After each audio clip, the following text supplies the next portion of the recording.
आज जिस विषय को लेके हम चर्चा करने जा रहे हैं, ये जो विशुद्ध जो चुनावी राजनीति है, उससे ये सीधा इसका संबंध नहीं है, लेकिन हम उससे इसको अलग करके भी नहीं देख सकते, क्योंकि ये जो विषय है, जिस घटना पे ये आधारित है, वो घटना अभी जो चुनाव का जो समय चल रहा है, इसके दौरान घटी है।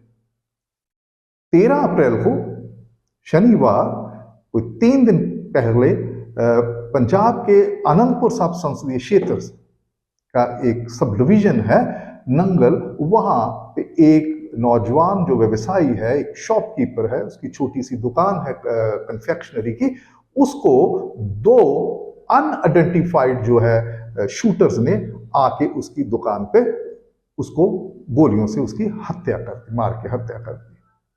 अपने आप में बड़ी सनसनीखेज बात है। क्यों? क्योंकि उस मृतक की, जिसकी पहचान विकास प्रभाकर उर्फ विकास बग्गा के नाम से हुई है, वो एक जाना पहचाना नाम था उस क्षेत्र का। वो नंगल का जो मंडल है, उसका विश्व हिंदू परिषद जो संस्था है, उसका वो अध्यक्ष था। तो जान पहचान का उस क्षेत्र में मोहताज नहीं था। तो चूंकि उसको मारा गया है, तो इसलिए चुनाव के समय में ये घटना अपने आप में एक सनसनी पैदा करने वाली घटना थी।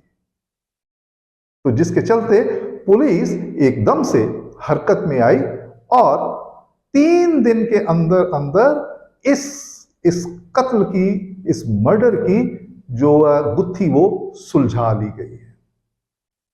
हालांकि एक व्यक्ति की मृत्यु हुई है, उसको मार दिया गया, उसका परिवार जो है वो शोकग्रस्त है, लेकिन इसके साथ एक थोड़ी सी सुकून वाली बात यह है कि इसके जो कातिल थे उनको पकड़ लिया गया है आज रोपड़ पुलिस के द्वारा।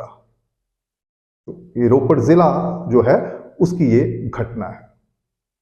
लेकिन जो सामने बातें आ रही हैं, जिसको पंजाब के डीजीपी जो हैं गौरव यादव, उन्होंने एक एक्सपोस्ट के जरिए, वीडियो क्लिप है उसके जरिए उन्होंने इसके बारे में कुछ जानकारी दी है, और उसके बाद एक प्रेस कॉन्फ्रेंस भी की गई है, और उसमें जो जानकारी जो जिला पुलिस मुखी है गुरनीत सिंह खुराना जो है, उन्होंने दी है।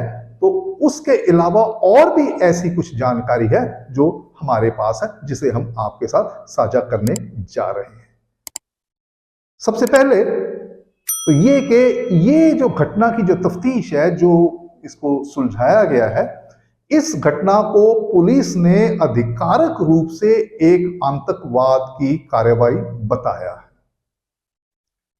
ये एक टेररिस्ट एक्शन है, और इसकी जो मुकम्मल जांच है वो अभी होनी बाकी है, क्योंकि इसमें जो सूत्र मिले हैं, ये जो 2 व्यक्ति जो है शूटर है, जिनको पकड़ा गया है और जिनकी पहचान हुई है, मैं गलत ना हूं तो मैं आपको इसको पढ़ के बता दूं। उनका नाम है मनदीप कुमार उर्फ मंगी और सुरेंद्र कुमार उर्फ रिका। ये भी दोनों नौजवान। तो इनकी तफ्तीश हुई, जब इनको पकड़ा गया तो उससे जो जानकारी मिली, उसके आधार पे पुलिस ने ये कहा कि ये दोनों जो थे, ये एक भाड़े के कातिल थे।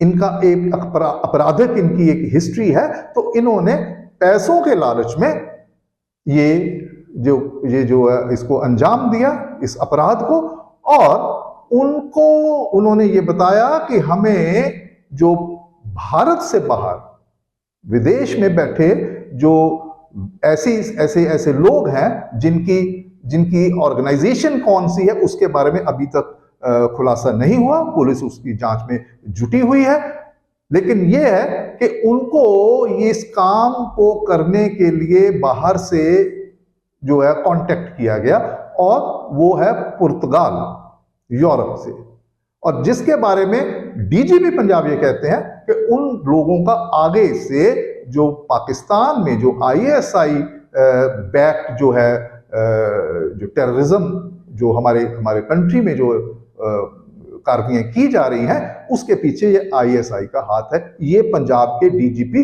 गौरव यादव का कहना है। लेकिन ऐसी बातें जो हमें बहुत ही विश्वसनीय जो सूत्र हैं पुलिस के, उन्होंने बताया है, वो जो बातें मैं इसलिए आपसे साझा करना चाहता हूं क्योंकि वो जानकारी आप लोगों तक पहुंचनी चाहिए और उस जानकारी के आधार पे एक जो सबक है वो हमें लेना चाहिए। वो ये कि जब भी कोई ऐसी कार्रवाई अंजाम होती है तो हम बहुत जल्दी किसी न किसी निर्णय पे पहुंच जाते हैं कि ये फलां उन्होंने किया, ये फलां बंदा था, इससे पहले कि उसकी कोई जांच में उससे संबंधित कोई तथ्य हमें सामने आए। तो इसमें एक बड़ा दिलचस्प तथ्य सामने आया, वो ये है कि एक तो ये दोनों सुरेंद्र कुमार और ये मनदीप कुमार जो है, ये एक क्रिमिनल, तो इनको किसी विचारधारा के साथ हम इसको जोड़ के नहीं देख सकते। शुरू में ऐसा हुआ, जब ये घटना हुई तो कुछ राजनीतिक दल जिनमें से ये शामिल हैं पंजाब के बीजेपी के जो अध्यक्ष है सुनील जाखड़, ये वहां पे गए। सही बात है, ऐसे मौकों पे जो परिवार के सदस्य होते हैं, जिनके परिवार का सदस्य चला जाता है, उनको सांत्वना देना जो है ये हमारा एक कर्तव्य भी है, क्योंकि परिवार का तो कोई कसूर नहीं है इसमें। तो वो गए तो उन्होंने इसको कहा कि ये पंजाब की एक सौहार्द है, एक सामुदायिक सौहार्द है, एक भाईचारक, एक धार्मिक सौहार्द है, उसको अस्थिर करने की, उसको बिगाड़ने की एक साजिश है। बिल्कुल ठीक बात है।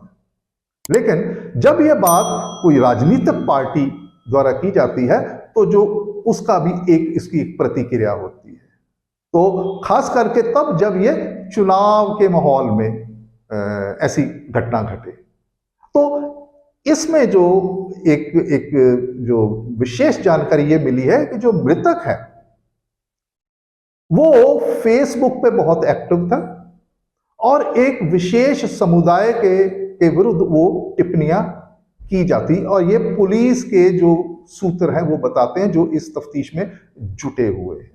क्योंकि मोटिव जो है, पुलिस इसको भी तो ढूंढती है ना कि मोटिव क्या है, जब कोई किलिंग होती है तो उसके पीछे क्या है, कारण क्या है। तो ये जो जांच है वो कातिल के तक पुलिस को जो है जांच एजेंसी को लेके जाती है। तो इसमें ये पाया गया है कि ये जो मृतक हैं ये ऐसी टिप्पणियां करते हैं। ये प्रारंभिक जांच की मैं बात कर रहा हूं जिसमें यह तथ्य सामने आया। तो इसको हम इस बात से जोड़ के मत देखें कि भाई ये जो है किसी एक विशेष समुदाय ने किसी एक विशेष समुदाय के किसी मेंबर के खिलाफ इस कार्रवाई को किया है। ये सबसे महत्वपूर्ण बात है जो इस केस में से उभर के सामने आई है। जैसा कि एक माहौल बना हुआ है, एक बाइनरी बनी हुई है हमारे देश में कि जब भी कोई घटना होती है तो उसको किसी ना किसी के साथ जोड़ के देखा जाता है। तो ये मैं इसलिए आपसे ये निवेदन कर रहा हूं क्योंकि हमारा जैसा देश, और विशेष करके जब वो चुनाव का समय होता है, तो सबको एक टॉलरेंट व्यू एक दूसरे के प्रति, और व्यक्तिगत तौर पे भी और समुदाय के तौर पर भी, कम्युनिटी के लेवल पे भी लेने की हम किसी निष्कर्ष पे तथ्यों के आधार के बिना हम किसी निष्कर्ष पे पहुंचे तो ये ठीक नहीं है देश और समाज के लिए। तो यहाँ पे इस 3 दिनों में इसकी जो गुत्थी को सुलझाया है, ये जो टेररिस्ट एक्शन है पुलिस के द्वारा जिसको माना गया है, और ये टारगेट किलिंग जो है वो भी पक्ष सामने आता है कि एक व्यक्ति विशेष को टारगेट किया गया है। ये टारगेट किलिंग पंजाब में पहले भी हुई है।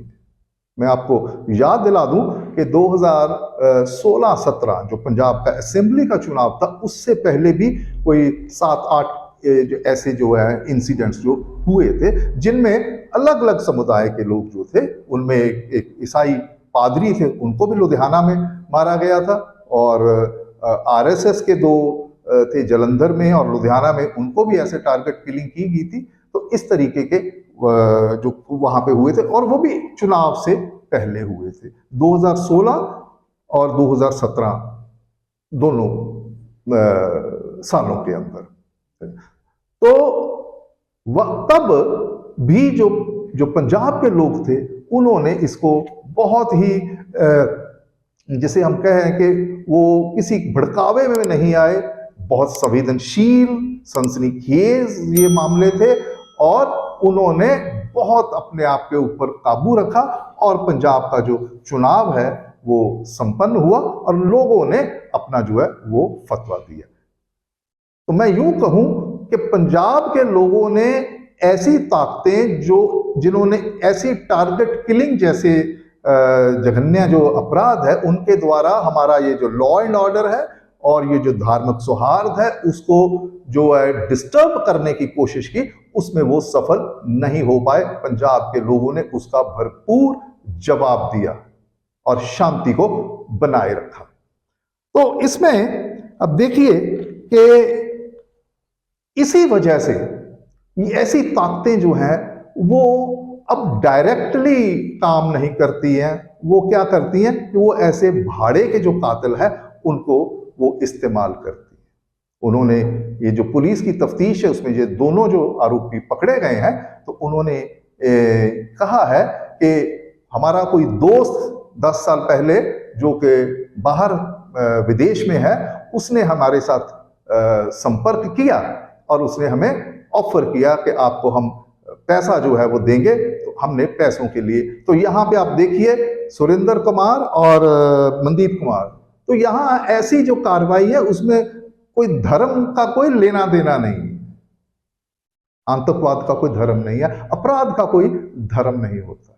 तो हमें इस बात पे, इस केस में हमें इस बात की एक सबक जो है वो हमें मिलता है, और जरूरत है उस सबक पे अमल करने की, और किसी भी ऐसी घटना के होते हुए किसी भी नतीजे पे पहुंचना जो है जल्दबाजी में जो है वो ठीक नहीं है। तो यहाँ पे इस वीडियो में मैं जिस तरीके से इस केस को हैंडल किया गया है बहुत कम समय में, अगर ये समय ज्यादा होता तो इसमें और भी ऐसे ये जो, क्योंकि चुनाव का माहौल है, बहुत सारी ऐसी बातें हो सकती थी जिससे जो हमारा मामला जो है वो बिगड़ने का डर बना रहता। लेकिन पुलिस ने बहुत मुस्तैदी के साथ और एक प्रोफेशनल तरीके से इस पे काम किया और इसको सुलझा। उसके लिए जो रोपड़ के जिला पुलिस मुखी गुरनीत सिंह खुराना 2012 के आईपीएस बैच के वो ऑफिसर हैं, तो उन्होंने ये अपनी टीम के साथ और पंजाब का जो स्टेट स्पेशल उसे मैं कहूँ ऑपरेशन सेल है SSOC, जो कि जिसका योगदान इस केस को सुलझाने में ये है कि उन्होंने जो टेक्निकल असिस्टेंस दी है, क्योंकि ये जो कातिल थे भाड़े के, इनको एक इनक्रिप्टेड ऐप के जरिए कांटेक्ट किया, इनको जो टारगेट, उसकी फोटो, उसका नाम वो बताया गया, इंफॉर्मेशन जो टेक्नोलॉजी उसको इस्तेमाल करके। तो SSOC ने इसमें अपना टेक्निकल जो बेसिक जो जांच इन्वेस्टिगेशन वो जिला पुलिस ने की है, और उनको जो धरपकड़ की है उसमें SSOC जो है वो एक तरीके का एक साझा ऑपरेशन जो है उसके चलते उनको ये सफलता मिली है। गुरनीत सिंह खुराना का मैं जरूर जिक्र करना चाहूंगा। गुरनीत सिंह खुराना इससे रोपड़ में जिला पुलिस मुखी, सीनियर सुपरिटेंडेंट ऑफ पुलिस बनने से पहले ये बठिंडा में कार्यरत थे एज SSP। तो वहां पे भी इनका बहुत इन्होंने बड़ा सराहनीय काम किया था। तो उसमें एक आप याद हो कि वहां के जो बठिंडा छावनी थे उसमें 4 जो फौजी जवान थे उनका मर्डर हुआ था। तो बहुत ही एक सनसनीखेज वो घटना थी। तो उसको भी इन्होंने 3 दिन के भीतर उसको क्रैक कर लिया था, सुलझा लिया था। और उसके साथ एक और भी एक बड़ा ऐसी घटना थी जिसमें वहाँ के एक बड़े प्रमुख व्यवसायी, वहाँ के प्रधान थे, जो वहाँ की माल रोड बठिंडा एसोसिएशन के प्रधान थे, तो उनका भी उनका भी ऐसे कत्ल हुआ था, वो गैंगस्टर्स थे, उन्होंने ये कत्ल करवाया था।